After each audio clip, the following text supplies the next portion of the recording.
Hello and welcome into another episode of Locked on Wolves. Today on the show, the latest on the Karl-Anthony Towns to the Knicks rumor. Fred Katz of The Athletic had some comments on the Knicks' level of interest in Cat and also what the Wolves could potentially be asking. Is there any possibility something like this were to happen? Also, Naz Reid has joined the USA Select team that's working out the USA team that will be playing in FIBA. Talk a little bit about that. And then also Luka Garza gave an interview about training with Team BOsnia and a comment he made that could suggest some future plans for the Wolves. It's all coming to the show. Welcome in. You are Locked on Wolves. You are Locked on Timberwolves, your daily Minnesota Timberwolves podcast. Part of the Locked on Podcast Network. Your team every day.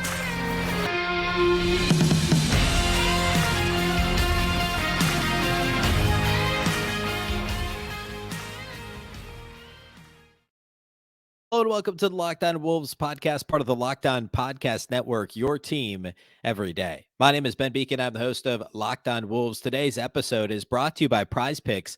First-time users can receive a 100% instant deposit match up to $100 with the promo code Locked On. That's PrizePicks.com, promo code Locked On. Happy Monday, everybody. Hopefully you had a fantastic weekend. A big thank you for making Locked on Wolves your first listen every day.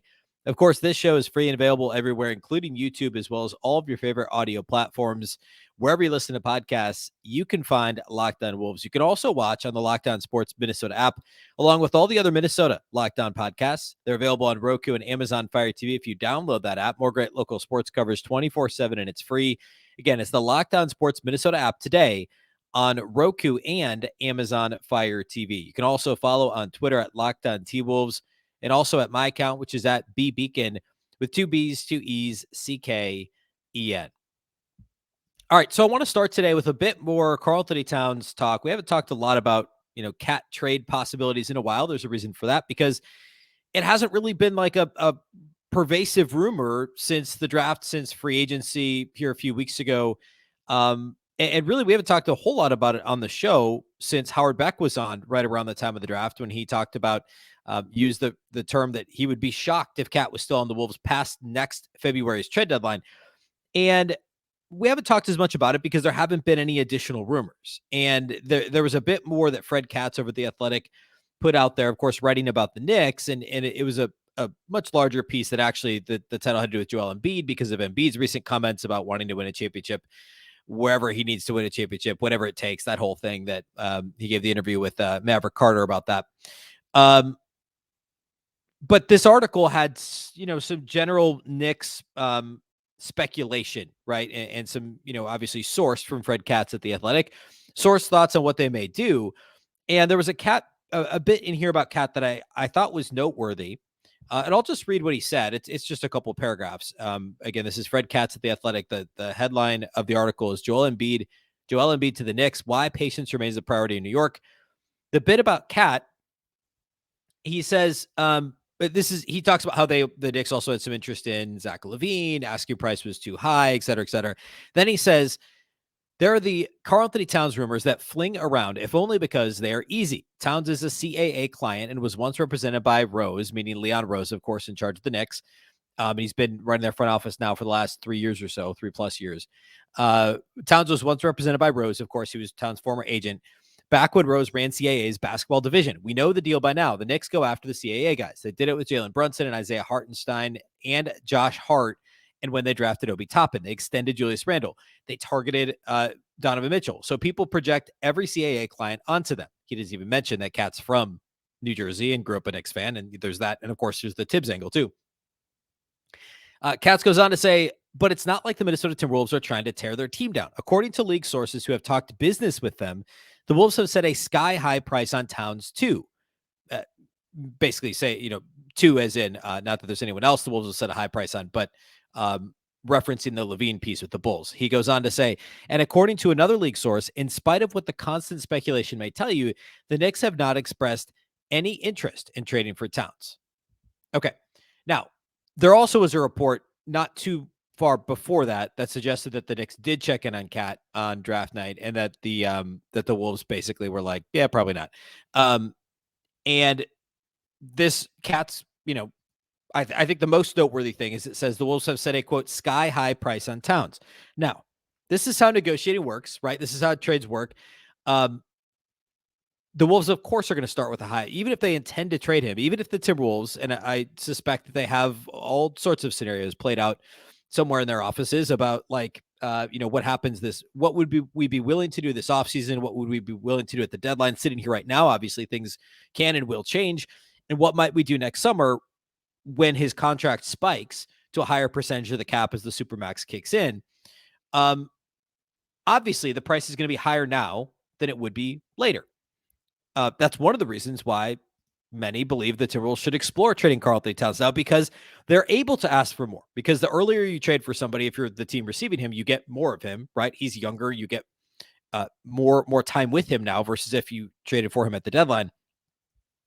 And in general, he's not coming off a great year, but it's not selling low, right? Cat is still entering the prime of his career, and there's a lot to like about Karl-Anthony Towns as a player.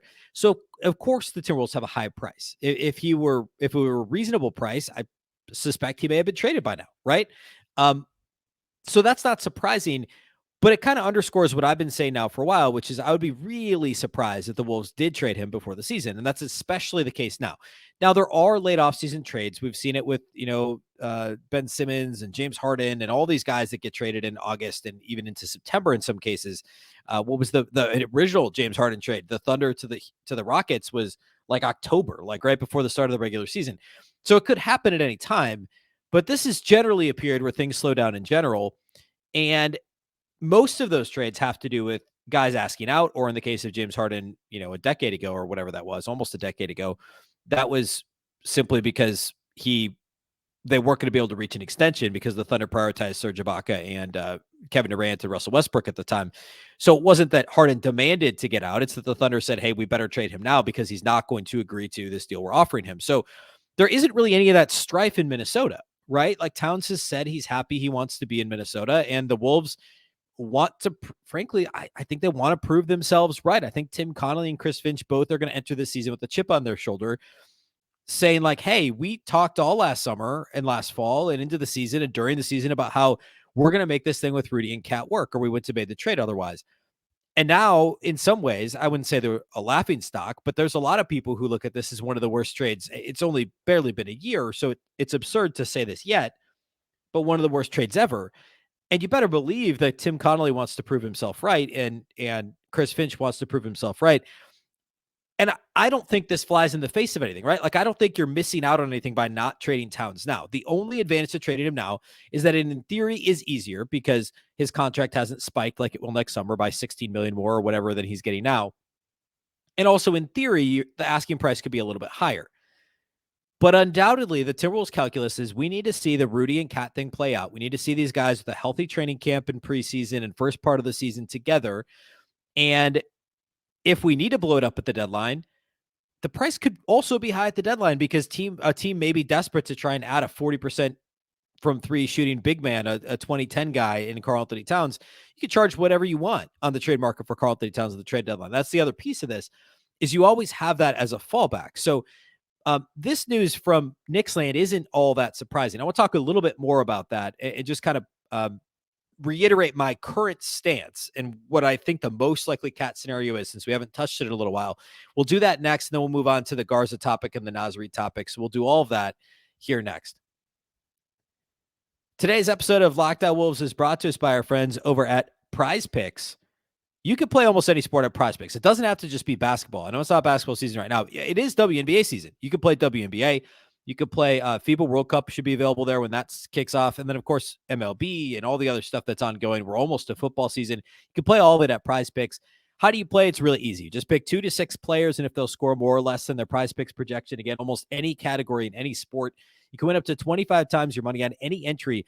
And the best thing is that you're not competing against other people. There's no pro fantasy players on here. It's just you versus the projections available. Again, almost any sport, you name it, they have it. Your entry can be made in less than 60 seconds. It really is that easy. Download the PrizePicks app or go to prizepicks.com to sign up and play daily fantasy sports. First-time users can receive a 100% instant deposit match up to $100 with the promo code LOCKEDON. If you deposit $100, PrizePicks will give you $100. If you deposit $50, they'll give you guessed it, $50. Don't forget to enter the promo code LOCKEDON at sign up for an instant deposit match up to $100.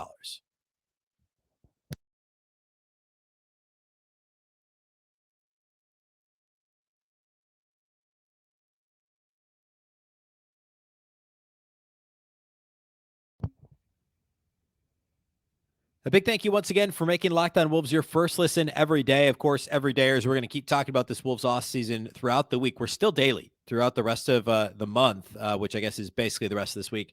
So we did a little Troy Brown Jr. on Friday. We did Shake Milton Thursday, but I want to dig a bit more into that and also propose rotation ideas, etc. So we'll get to that here later in the week. Make sure you're tuned in, you're subscribed, following, and all that good stuff. And again, we'll be here every day the rest of this week. All right.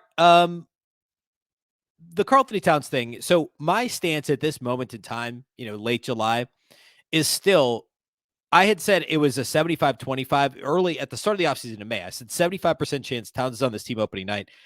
I'm thinking now that number is closer to 90%. I think there's a 90% probability he's on this roster on opening night. I would still say the odds of him being traded before next offseason, so basically the rest of this offseason plus up until the deadline, is probably still 75-25. He's still on the Wolves. I know that's different than what Howard Beck said. It's different than what some other national folks will tell you. I think that it's been underestimated just how much pride there is involved in the situation. And I don't mean this, again, I want to say, kind of repeat what I said a minute ago. I'm not saying that like Tim Connolly is making the wrong decision and being too prideful by hanging on to Karl-Anthony Towns. I think there's a healthy amount of like, hey, our conviction a year ago, our conviction 9 months ago was that this pairing between Rudy and Cat will work. What's changed other than injuries and a 30-ish game sample size, right? Like, and also they've now further kind of pruned the roster the way that Tim Connolly envisions it. So I think that if the Wolves punted on this now, everyone would be like, okay, like say you get 3/4 back, which is generous. Say you get 3/4 back of essentially an assets of what you gave up for Rudy Gobert. We'd look at this and be like, they gave away whatever the difference is, 2 picks and a season of Malik Beasley or a couple seasons of Jared Vanderbilt for what? For a 1-year experiment with Rudy? Like punting on this, like the Wolves aren't sinking any additional assets into the Rudy Gobert experiment at this point, right? They're not doing anything else now that is harmful to them if the Rudy thing doesn't work out, right? They're not committing additional resources or assets to it. So there's no harm in running it back just like you tried to do last year. It's not even really running it back when they only played 28 regular season games together, right? So I completely get what what Tim Connolly and I guess also Chris Finch are doing. I do think that if they were so convicted that this was going to work to make the trade in the first place, and I guess now in a sense they've doubled down by re-upping Naz Reid, but if they were so convinced that this was going to work previously, why all of a sudden change your mind on that? Because you didn't even get a full season of run at it. So I think standing pat now, which is effectively what they're doing, is the right move. And if this team's at 500 or worse, or even within a couple games of 500 at the trade deadline, perhaps then they can say, hey, look, we have a sky high asking price for Karl-Anthony Towns, but get him now. We're willing to trade him. That's very possible. And it's a pivot that absolutely is within the grasp of Tim Connolly and the Timberwolves front office. They could do this. They could pivot at the deadline fairly easily and trade Karl-Anthony Towns. I still think that's available to them. I think that they maybe don't plan on it, but plan on having that as an option. Depending on what happens in the first few months of the season. But at this point, I'm saying it's 90-10, 90% that Karl-Anthony Towns will be on the roster on opening night in fall of 2023, mid-October, whatever that is. That's what I believe. I still think it's 75%. He's on the roster post-trade deadline next February, whatever date the deadline in 2024 is. But it's also a story we'll stay on top of. And if there are additional like actual rumors, like this Knicks, Fred Katz is a legit reporter. He does a great job at The Athletic. This is important to keep tabs on what's being said. If there's other legit reports out there, be sure to cover them here at Locked On Wolves and get perspective from any teams. We've already done podcasts with the Warriors. We've done podcasts with the Knicks, different teams that potentially could be interested in trading for Karl-Anthony Towns. We'll continue that throughout the summer as well. All right. A bit of news that came down, I think this was Saturday, maybe, related to Naz Reid. Reported that, let's see, who initially reported this?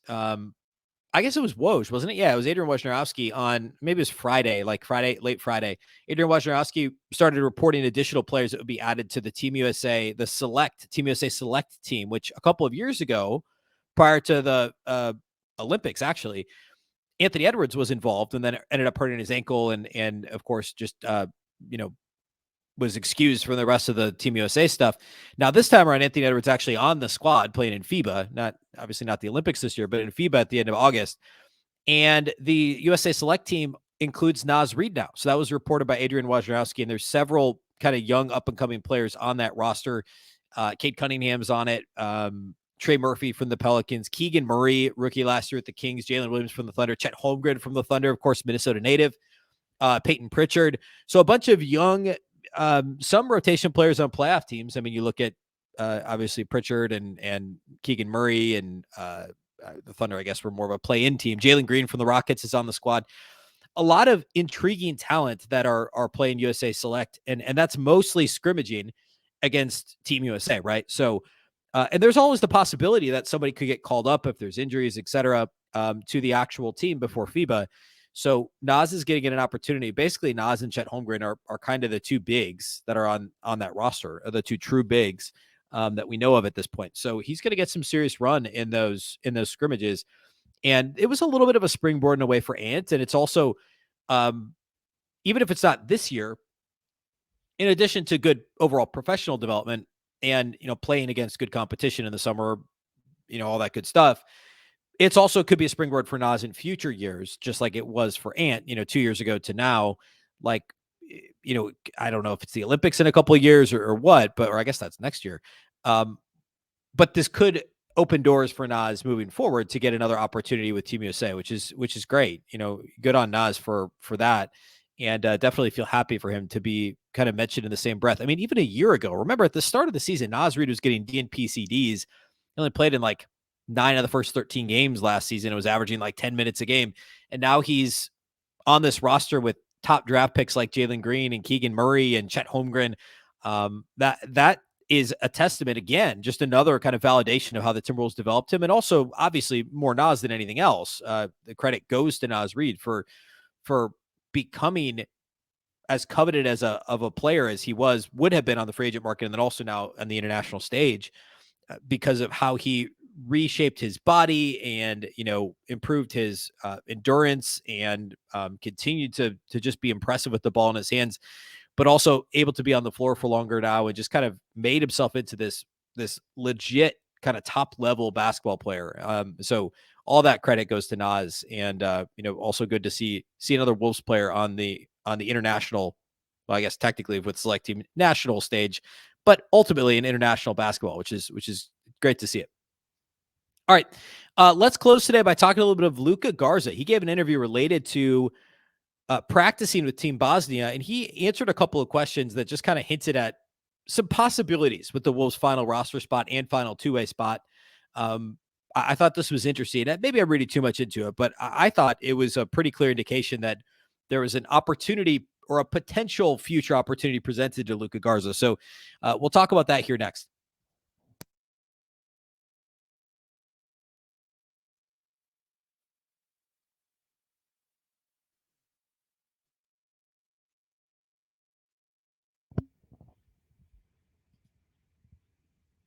All right, so Luka Garza joined the Wolves last year, kind of like right at the start of the season as a two-way player, and he's already re-signed. The Wolves made him a restricted free agent off the two-way contract, but he re-signed fairly quickly in the offseason to another two-way deal. Of course, players are allowed to do that twice with the same team. We saw that with who did that a couple of years ago? I think Jordan McLaughlin did initially. Yeah, he did, because that was the COVID year before he ended up signing the multi-year deal. But we do see players do that. The Wolves have signed him, and they signed this rookie second-round pick who's injured, Jalen Clark, the Achilles injury. They're both on two-way deals. But now this year, there is a third two-way deal available. The Wolves also have their 15th actual active roster spot available, right? The full NBA contract spot. They have a little bit more than the minimum contract, I believe, in terms of salary cap space to use. So surely the Wolves are waiting to see kind of how everything shakes out. I think one of the things we'll look at in the coming days is how many teams actually have a roster spot or two available and what players are out there. Because it's a little bit of a musical chairs situation, right? And there isn't a whole lot of money left, but there's guys that no doubt are looking for the best situation. And, if a team like I'm speaking in hypotheticals here a little bit because I don't have the actual teams and roster spots and dollars and cap space in front of me, but say there's like a team like Houston that has a roster, and I don't know that this is true, but say it's a bottom feeder like Houston that's got a roster spot and call it $6 million to spend, but you're not going to play. They're probably not going to spend the $6 million, first of all. But if you can get minutes there and get paid, somebody could go there. Or if it's a team like Minnesota that sees themselves as like a top 4 or 5 team in the West, a true playoff contender with a lot of upside that has a spot, but probably not a role and not a lot of money. Those are two very different things, right? So you've got this list of guys that are still out there that haven't signed, and you've got teams, limited amount of teams with roster spots, a limited amount of teams with money. And these players have to decide what are they prioritizing? And these teams have to decide what are they prioritizing too, right? It's just a giant game of musical chairs at this point. And of course, there's two-way deals. The Wolves still have the one two-way deal left. There are some restrictions on I think you have to be under 4 years of NBA service time, if you will, to be allowed to be in a two-way. It's either 4 or 5. So there are some restrictions there.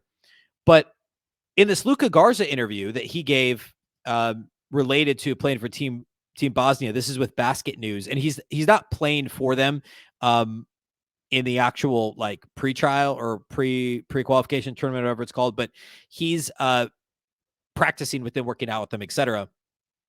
So he gave an interview, a number of things that he covered. One of the things was that the front office wanted him back to Minnesota and needed to figure out the terms of the contract and what he says is, quote, what the situation is going to be like. Then he was asked, what about it being a two-way deal instead of a standard roster spot? And here's his response. He says, quote, it's not set in stone. For me, it doesn't mean that much. It's about being with the organization and the team. I feel like the rest will take care of itself as I continue to play and show my value.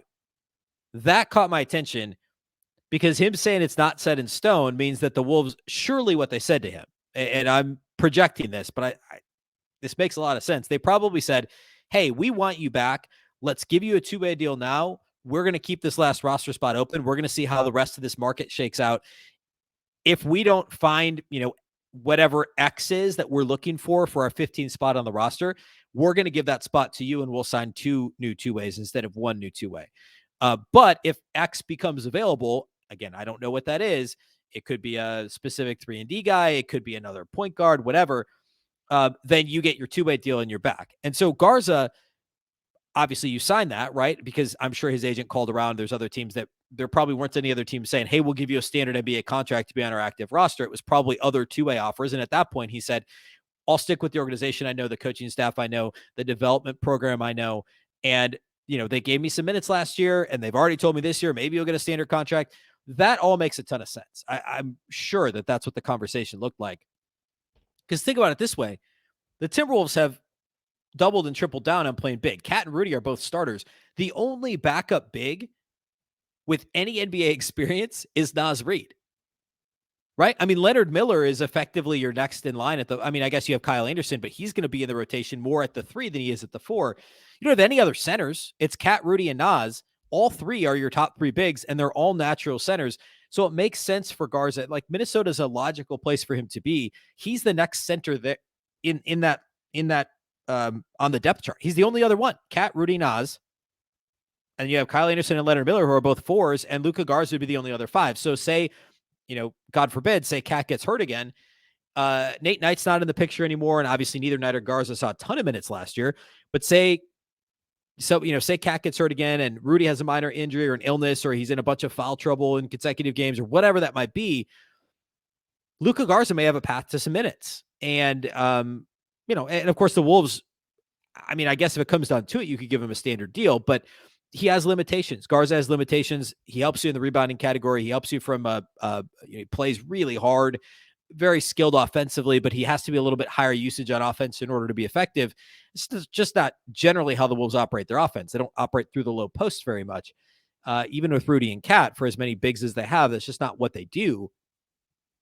So Garza is a bit of a strange fit in some respects, but then again, you just need bigs. And so I understand why Garza doesn't mind being in Minnesota right now. And it sounds like the Wolves probably told him, like, hey, man, if we don't find someone else for this 15th spot, you're our guy. Worst case, you're on a two-way again. You'll make a little bit of money. You'll play in the G League and in the NBA, and you're the next man up if something happens to Cat, Rudy, or Naz. And of course, at different times last year, Rudy was the healthiest of the three, but Naz had the broken wrist at the end of the year. Cat had the calf.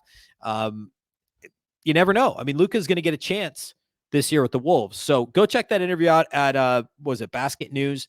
But I thought that was an interesting comment and makes sense that the Wolves would have said, hey, there's still an opportunity for you here moving forward in Minnesota, and potentially even could get you on a standard contract depending on how the rest of the summer kind of shakes out. All right, that's all we have for you today here on the show. Of course, we're going to talk more Wolves rotation. We're going to talk more new Wolves later this week. Plenty to get to. Also looking at some additional crossover type episodes, having guests from other shows on, etc. So be sure that you're following and subscribe to Locked On Wolves wherever you listen to podcasts. A big thank you to those of you that do make us your first listen every day. Of course, you can watch on YouTube as well. You can also watch on the Locked On Sports Minnesota app on both Roku and Amazon Fire TV. More great local sports coverage 24/7, and it's free. Download the Locked On Sports Minnesota app today on Roku and Amazon Fire TV. You can also follow on Twitter at Locked On T-Wolves and also at Beecken with 2 B's, 2 E's, CKEN. Of course, the Locked On Wolves podcast is part of the Locked On Podcast Network. The Locked On Network is your local experts on all the biggest stories. Once again, I'm Ben Beecken. This is the Locked On Wolves podcast, and we'll catch you next time.